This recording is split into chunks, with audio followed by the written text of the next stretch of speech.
paglaom, kalipay ug tinuod nga diwa sa Pasko.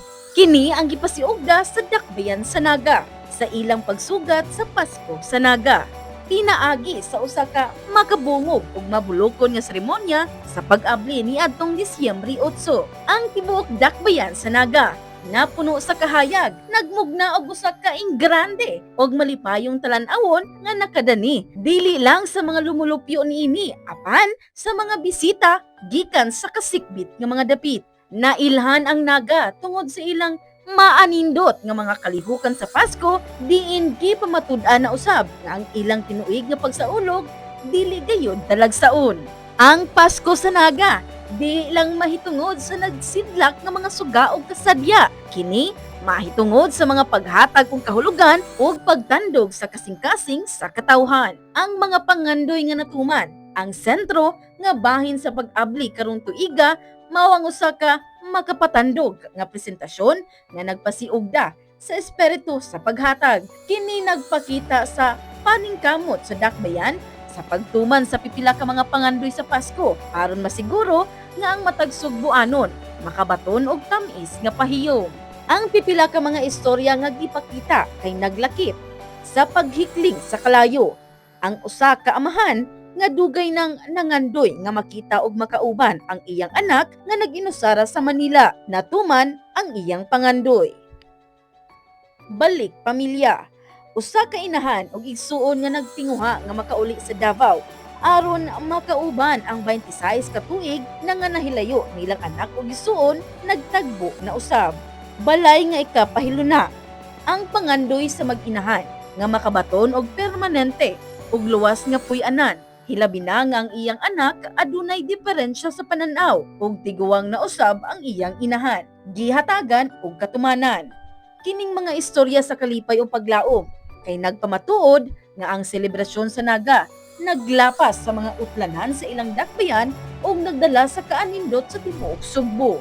Mas gidasig pa ang kalihukan sa presensya sa mga opisyalis sa probinsya sa Sugbo, si Governor Pamela Baricuatro, si Vice Governor Glenn Soco, miduyog sa mga nagahanon aron ipaambit ang ilang suporta ug pagtimbaya. Sa iyang mensahe, mapasalamaton ang Vice Gobernador sa di matukib nga kaanindot ug kapadayon sa Naga sa paghimo og usa ka maanindot nga pagsugat sa Pasko matag tuig. Kini bisan pa man sa mga hagit nga naagian, linog, bagyo ug daghan pa. Apan ang Pasko sa Naga usa ka testamento nga dili babag ang mga hagit inay gamiton aron mas madasig ug mobarog ug mopadayon sa pagigbisog sa kinabuhi. Ang amuang tagsa-tagsa ka kasing-kasing sa mga sugilanon nga among nakita karon diring gabiuna. Kibaw mo karong tuiga is extraordinary for the province of Cebu and the entire island of Cebu. Duha ka tulo ka kalamidad ang atong nahiaguman ug subo mang paminaon na atong tay mga kaigsunan nga mas naglisod ilabi na sa norteng bahin sa atong probinsya sa Sugbo. Pero kini karong pagselebrar sa atong kapaskuhan diri sa siyudad sa Naga is a testament that Cebu will survive. Cebu will move on. Cebu will rebuild because our hearts are full of love. O gipahinumduman ta sa siyudad sa Naga, there's no doubt nga mao ang Naga nagpadayon nga malambuon tungod sa atong kasing-kasing, tungod sa ato ang pagmahal o kanang atong pagmahal diri sa ato ang siyudad nabati kana sa tibok lalawigan sa Sugbo. I'm sure of that sa tanan nga managtan-aw karon, inspired kay ming tanan. Salamat kay Mayor Val. Salamat kay simuhang mga kauban diri. Ang leadership diri sa Naga nagpabiling malig-on o kining inyo igsuon si Glenn Soco uban man sa atong Cebu Provincial Government led by Governor Pamela Baricuatro and all the members of the Sangguniang Panlalawigan will assure you of our continued support. The Cebu Provincial Government will continue to support our beloved city of Naga. Mabuhay ang Naga!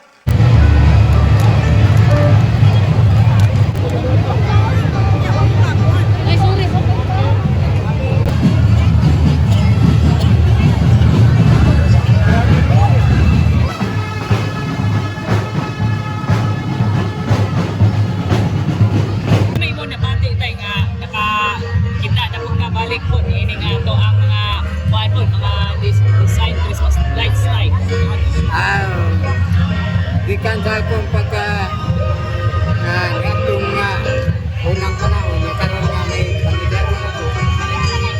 Dibati na itong tumang kalipay na puro buhay kabutangan ang kalipay sa akong kasipin. Kada tayo ka mo, ari tayo. Ha? Kada tayo Oo, ka mo, ari. kanaka mo dito. Ya, Kanaka mo dito, barangay na. ya. Kaya makakita ka mga ingani tayo. Sabi mo, makuhaan tayo, mainunduman sa Pasko, kanang kalimayon ka, isang unsang hagit na, hagit sa mga kinabuhi tayo. Siyempre gyapon, o kuhaan, kanang imo ang nabati, kalimayon gyapon ka na. Oo, kalipayon may punto. Bisan daw may pamidaro na ko. Mabuto ko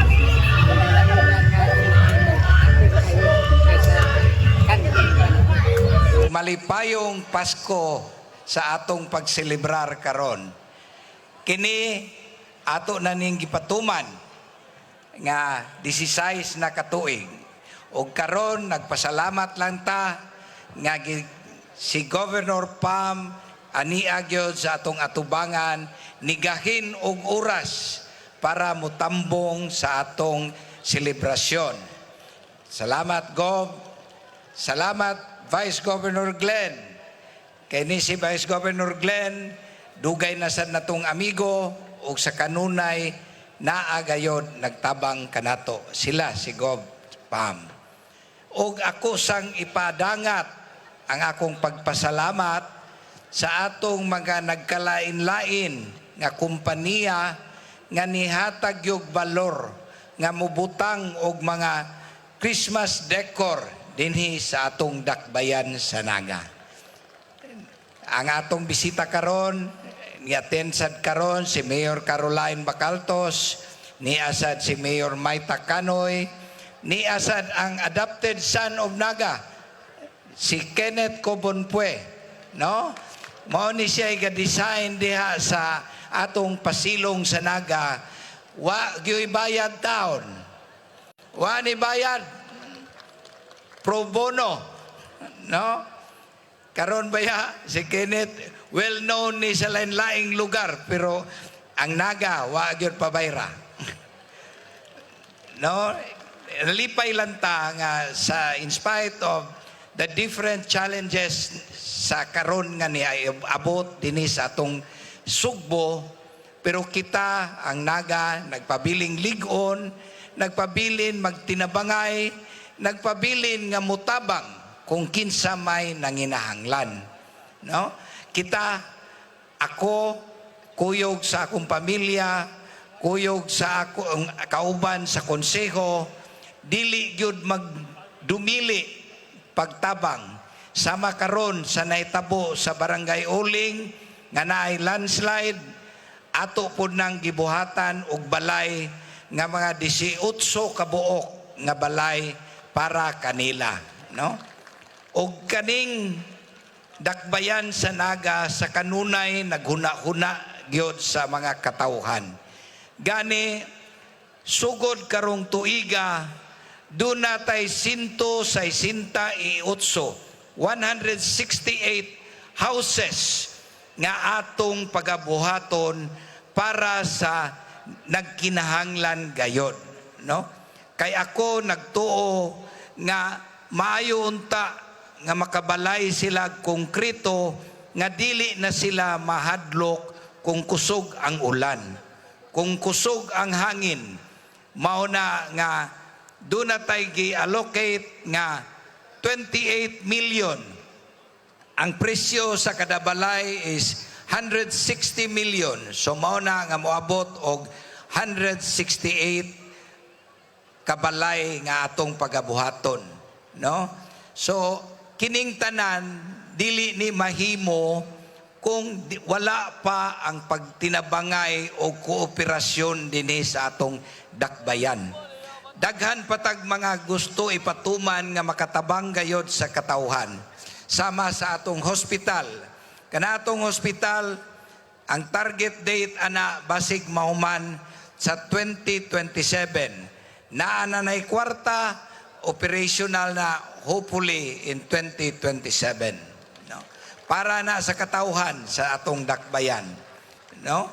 So ako lang mapasalamaton sa kaninyong tanan, sa inyong pagtabang, nga dili kayo maglisod ang administrasyon kay tungod nagasuporta gayod kanunay ang mga katauhan sa Naga.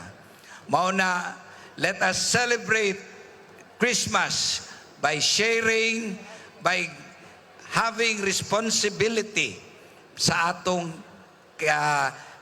kaisig usa. Loko Pilipinas, apil na ang tibuok kalibutan. Bisan asa ka mulingi, dili na gyud magpapugong ang naggilak-gilak nga timailhan, panahon na gyud sa Kapaskuhan. Og mao kadto ang Pasko sa Naga. Kini na lang si Bombo John Nakanyati, and this is Bombo Radio Philippines, the #1 and most trusted source of news and information. Basta Radio, Bombo!